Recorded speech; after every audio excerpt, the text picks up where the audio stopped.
Life after retirement can be meaningful and exciting. Staying active is something I hear from people who are either already retired or who are just getting ready to retire. They're staying active even when life throws them some challenges like broken hips, heart attacks, achy bones, and even loss. Aging gracefully isn't easy, but keeping a healthy, positive attitude makes all the difference. And having a negative mindset is something that's totally out of the question, they say.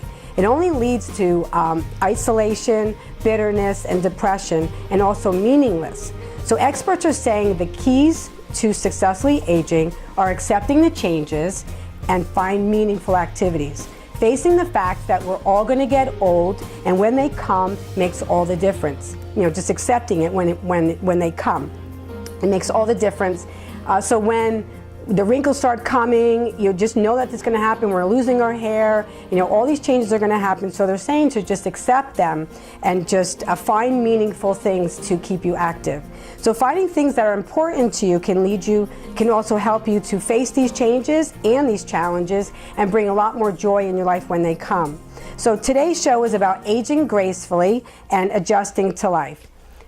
And our first guest is John Tomaine and his music partner Arthur Kramer. John has worked as an ESL teacher for 26 years at School 12 in Clifton and holds a degree in music. And John is about to retire. So we asked John to come on the show to share his journey with us as he embarks on this new adventure as a music performer. So Arthur, John, I'm really excited that you're here with us. Thank you so much. Here. You know, retirement's big, and you know, you mentioned that you were retiring. So what's it like retiring from the school system after 26 years in pursuing a dream in music?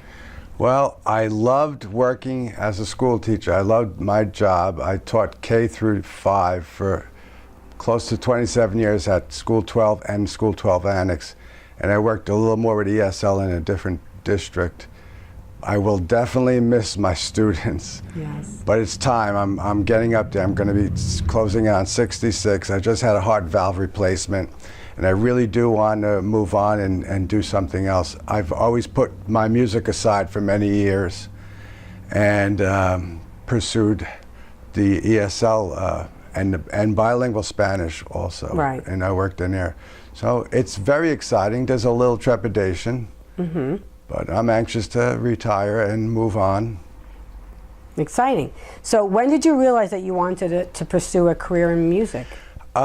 It was always there. It was on the back burner all my life. Mm-hmm. What I wanted to do, though, was something a little different, which was a minimalistic type of music with just 2 people. It was a little more difficult than playing in with 4 or 5 people. Right. So I did really have to work on my craft for a while. So putting on the burner wasn't a bad idea after all. Right. Now, Arthur, I mentioned, we were talking earlier, when did you start your career in music? When? Well, my active career, the way I have it now, I didn't start until I was in college. I always played guitar early on, right? But I didn't start playing bass until I was in college. Right. Okay. And now let me mention something. I mean, like everybody else, I grew up when Ed Sullivan was around, so I grew up with that British era, and I remember when in 5th grade I saw the Beatles. That changed my whole perspective. Then I really, really wanted to pick up a guitar, so that was really a big factor in my life. Right, so the instrument that you always played was guitar? Guitar was always my main instrument, yes. Mm-hmm. So can you give us some examples of because you said the American Songbook songs, that's the songs that you guys play. So what are some examples of some songs? Well, it's based on composers, not people who perform them.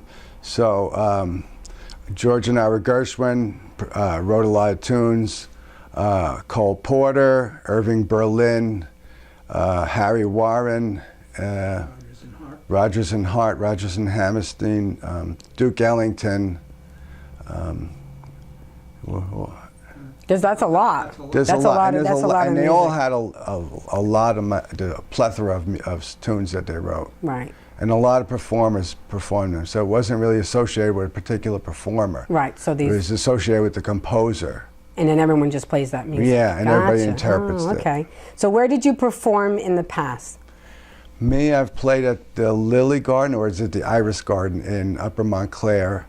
I played at the museum in Nutley. I also play at the museum and at the library in Nutley. I played at the Environmental Center in Lyndhurst. I think it's at DeCourt Park. What are their responses like when they're hearing this types of music? Because we have the younger generation. With this, it was a big. I just met Arthur. Arthur's new, and he and I have been working these tunes out. So I haven't really performed with him yet. But I've done this music. Those are the types of music I do. It really is conducive to those types of environments. You know, small little. Some of them were like gatherings, who were paintings. You know, art galleries that we did.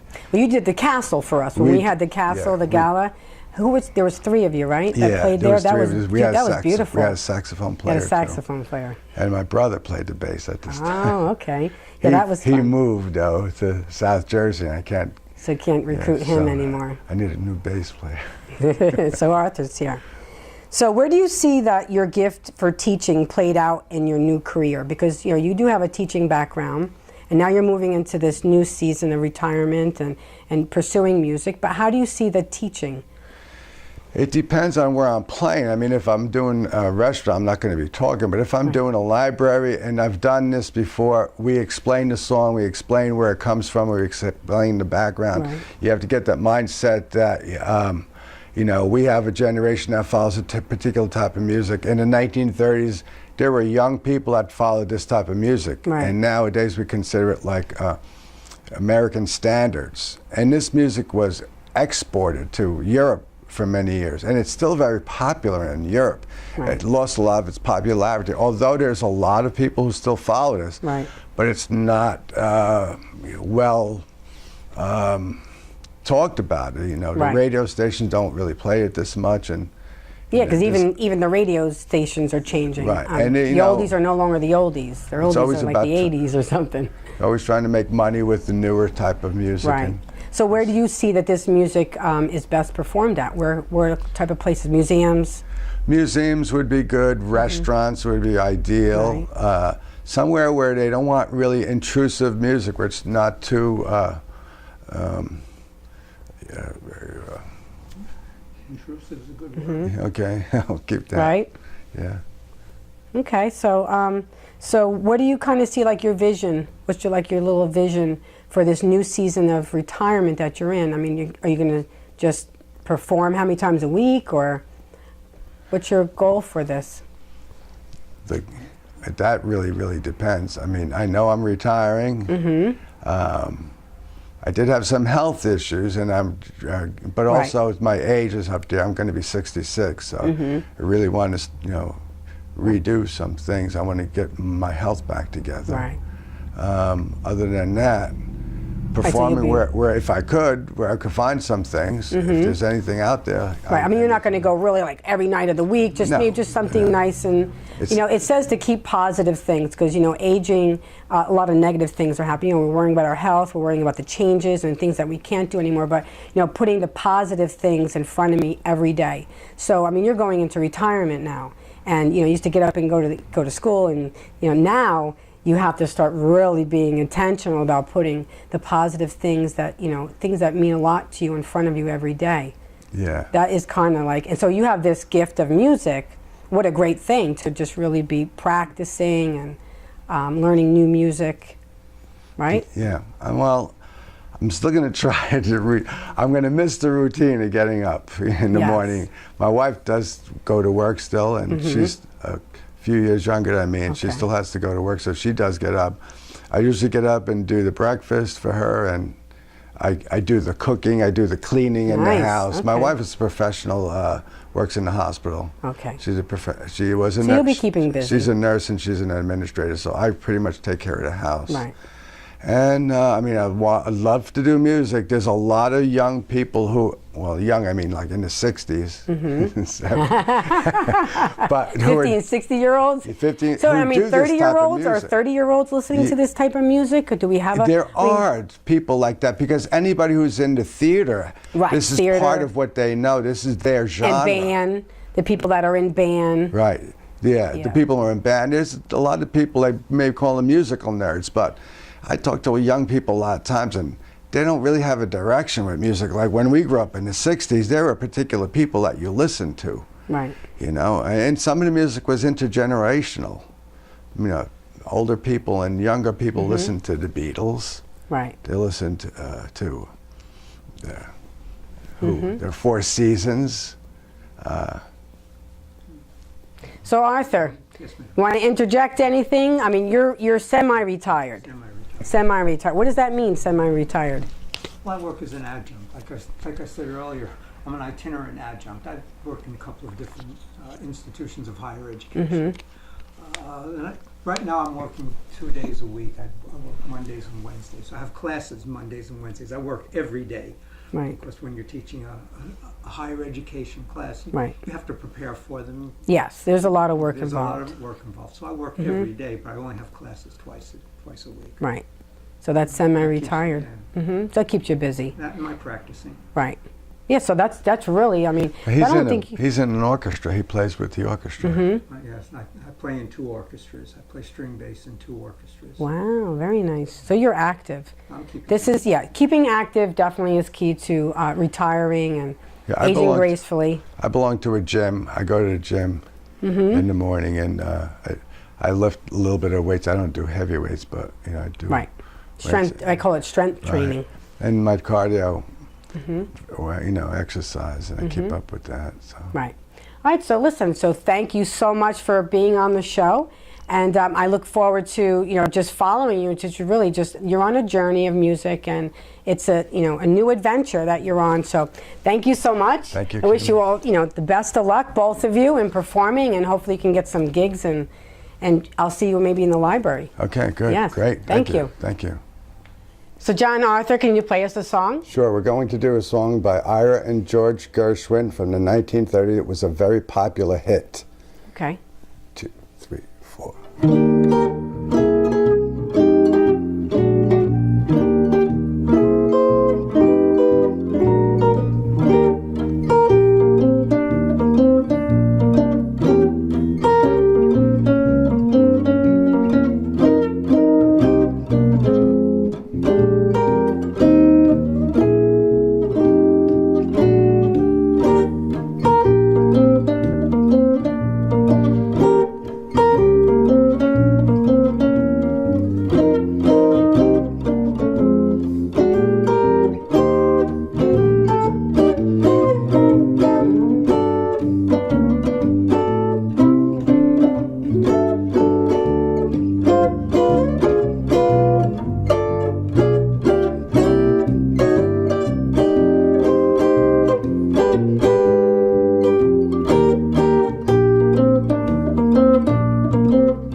That was a good beat. Thanks. Thank you. Very good. So, what other song do you have for us? We're going to do this style of music called chord melody. We're going to do a popular tune from the 1960s from the Four Seasons. Oh. I Can't Take My Eyes Off You. Get Off out. of you. Yep. Oh my gosh. I'm going to okay. try this. You're going to try this one? Okay. This is a good one. Let's see if it works. All right. I trust you. Ready? 1, 2, 3, 4.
Wonderful. Oh my gosh, that's a good one. Thank you, thanks. That was a really good one.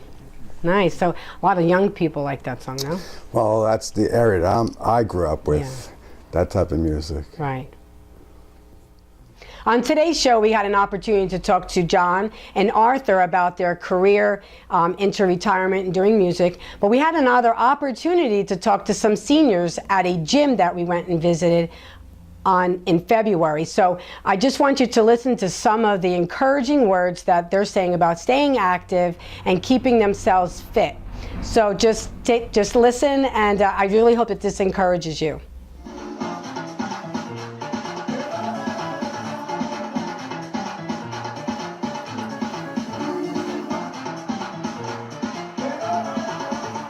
So we're here at Instep, and we just got done with the senior stretch, and I just want to ask you, both ladies, how has exercising helped you stay fit and age gracefully? It's kept me moving, that's for sure. Mm-hmm. I think the stretch is extremely important to my body. I have bone on bone, my knee, and it keeps me moving. Right. So coming out here this morning, stretching helps you to keep your body moving and keeps you younger, fit, right? Good attitude. Good attitude. Talk to people. Right. You know, it's not quick. Just the exercise, it's the friendship you establish with the people. So it doesn't even look like you just got done working out. So you look great.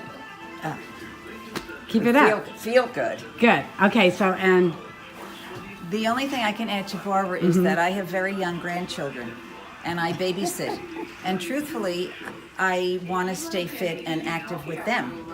And I do that. And I'm down on the floor, and I'm playing games, and it's wonderful. Right. I know you outside of here with the Columbiettes, and you're very active. So you've even added this to your schedule so you can stay active. So, absolutely. So if anyone was out there watching now and they're just sitting home doing nothing, what would you say to them? Oh, that's the worst thing you could ever do for yourself, is to stay home and not do anything. Right, especially that there's this program here for definitely, seniors. Definitely. Just stretch, and it wasn't hurt. You're not achy, right? Right. So, okay, so thank you so much for just You're giving us your welcome. story. About glory. I have hip replacements, and I find that strengthening the muscles is a big help, and I get to move around a lot. Right.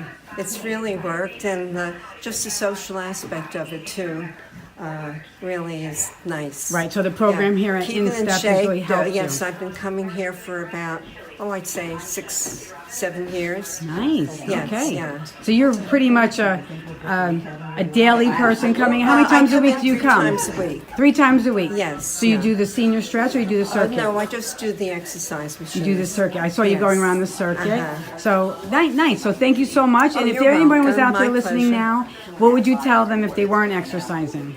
Well, get off the couch and get out. exercise. You Right. really feel better if you do. Right. It's a quick circuit here. It's like 45 minutes. Oh, you can right? do it as much as you want or as Right. little as you want. And as fast as you want. Yes, that's right. So thank you so You're much. Enjoy your welcome. week. And Hi, I'm here with Josephine, and we just got done doing the senior fitness, and I just had a lot of fun. This was fun. Yes, it sure This was a lot of fun. I So, enjoy it. I you look enjoyed forward this. to it every time I come. Yeah. So Josephine, so how do you tell me, how do you afford to be a part of a membership like this, and like what? Well, I'm fortunate. My insurance, which is United Healthcare, and I called them and they said that I could sign up for the program. You have to get a number with them. You sign up online, and I found out that it was for free. Wow. So the insurance companies to pay for memberships like this, especially for senior citizens. Yes. Right? All you need to call whatever insurance you have. Call at the beginning of the year because it changes from year to year, and just find out what they provide. Because maybe one year they didn't have something, but then the next year they will Right, have so that. it's good to keep calling. So Sure. how many times, can you go on the membership? They Is it told just- me that I could go even every day if I wanted. So so for you, this was free because your insurance Yes. company paid for it. Right. Wow, so a person like me, I have to pay for that. So that's really great, but I don't have that kind of insurance. Right. Well, the important thing is to call your insurance company to find out what they provide. And like I say, maybe one year they don't have it, the next year they may have Because it. it's always changing. Right. They used to have silver sneakers, and then they switched over. Each Okay. year they change it to a different Right, name. there's a lot of different programs that's Right. available. So some of the programs, I think, if I remember talking, was they're discounted or they are free. Yes. So yours was free. Yes. That's awesome. Yes. So what else do you get with that program? Well, they have once a year house calls. They'll come to they call you to set up an appointment, and they call you to come to your home. And it's a nurse who comes from the your insurance, Right. and they do different things. They'll check. Well, it depends on who you have. Some are more thorough than others, but they'll do they'll check your weight. They'll check your blood pressure. They'll check your sugar. Okay. Yeah, because they'll ask for a urine sample. They'll also do, they'll ask you what all your meds are. Right. And then what they do is after they're finished with that, they fill off a checkoff list. Right. They'll tell you things that you should do, they'll recommend. Nice. But then they'll give you a copy of that, and they'll tell you to give it to your insurance provider. Wow, so the insurance company is really doing preventative maintenance, Right. getting you guys out there exercising every day, and they're Right. making it affordable. So there really is no excuse. No, it's No, not. It's except not. for you need to find a place. Yes. So would it? Well, the nice thing about it is when you go online, they'll tell you all of the facilities that are available under that particular insurance. Oh, very good. And there's really a lot of them, more than you think. More than you think, I right. mean, it's not even just Instep. I mean, it's like some of the major ones, and they all provide that. And I know that here it's we're all women, and it was a fellowship. Right, and well, that's the that reason was why I fun. like coming here. You like coming here because Because it's it's a all fellowship. women. Yes, it's all women. And plus, I can do the machines too. Right, So they have the she showed me how to use the machines, so I can do that Right. in conjunction with this. Yeah, so thank you so much. Sure. I just by you sharing this, we really want people to know that there's programs out there. We want us to be healthy. Doesn't matter what age that Right. we are. So thank you so much, and I look forward to seeing you in the Okay, class because I want sure. to take this. Oh, good. I had don't fun. blame you. It's I had nice. fun. It's a variety. Thank you. All right. Thanks. So you have another song that you were thinking about playing? We could do another style, like a bluesy type style. Okay.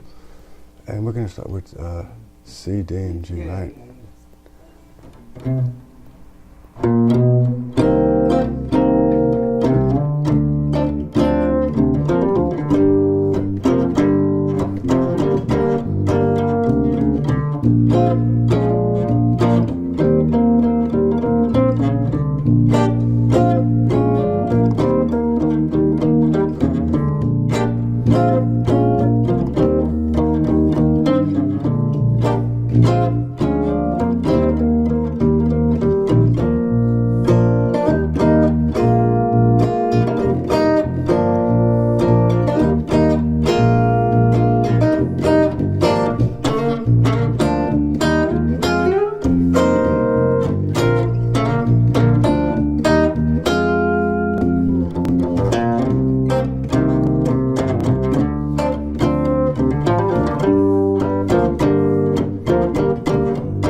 a good song. What's the name of that song? Mercy, Mercy. Oh, I like that. Who's now, that who by? sings that? Cannonball Adderley. Cannonball Adderley. Oh, wow, that's a good one. 1950.